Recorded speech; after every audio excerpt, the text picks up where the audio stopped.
Le temps a filé dans les eaux troubles du pays, et nous voilà désarçonnés dans la tempête, avec le cliquetis des sous qui dégringolent, la détonation d'un avion en plein vol.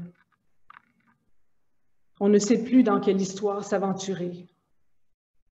La distance vicieuse pose ses jalons, éloigne le poids de tes mains. Nous nous sommes tant aimés, dans ces soirées accrochées aux fenêtres, nos ombres allumées pour la cérémonie. Aujourd'hui, j'ai le cœur qui palpite contre l'hiver et ses traverses d'amitié désertées. J'ai mal à ma mémoire et ça sent le bitume autour de mon lit. Ardents compagnons, nous voilà loin des loges enfumées où l'on s'agenouillait avant le décollage. Mains frottées sur les guitares, nous avons rejoint le prisonnier et la fille aux doigts engourdis. Superbes ignorés dans nos voix écarlates et nos rues dorées, nous étions les caleurs de la chanson du loup. Aujourd'hui, le cœur sur l'oreiller, j'ai mal à ceux qui se sont écartés. Je cherche l'élan de ma voix dans une avalanche d'extrasystoles, marchant pieds nus sur un tapis d'assiettes cassées.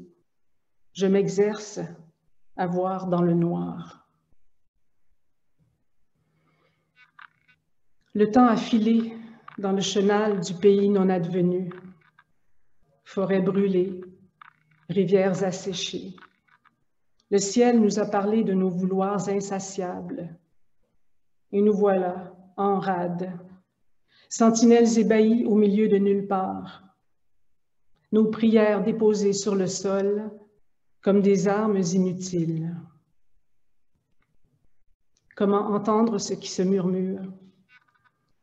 Comment dire ce qui se désire dans les bois du printemps? Migrants d'une cartographie hors la loi, noyés d'une transhumance forcée. Nous voilà, oubliés le long des frontières, avec des chants en lambeaux sur nos joues.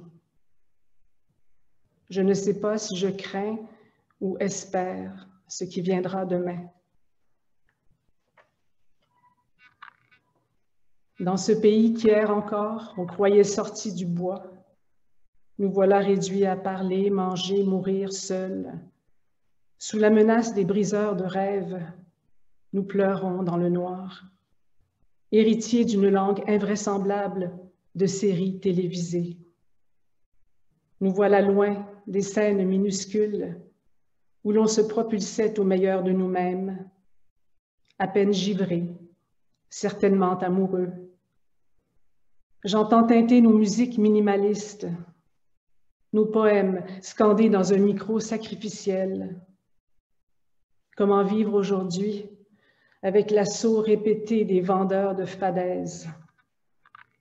Il nous faudra des ailes pour aller respirer les fleurs jaunes et fragiles qui poussent au bord des fossés. Et le temps qui filait en eau trouble s'est figé, en images saturées sur nos écrans. Et nous voyageons immobiles, de rizières scintillantes en marécages boueux, avec les tigres et les éléphants. En cette ère d'étreinte dématérialisée, je pense à vous, compagnons des parcours en zigzag. Penchés à ma lucarne bleutée, je récolte des psaumes pour le pays fatigué. C'est à vous que j'adresse ma plainte et mon étonnement. N'oublions pas la clarté de nos chants intérieurs. C'est à eux que nous devons fidélité et toute loyauté.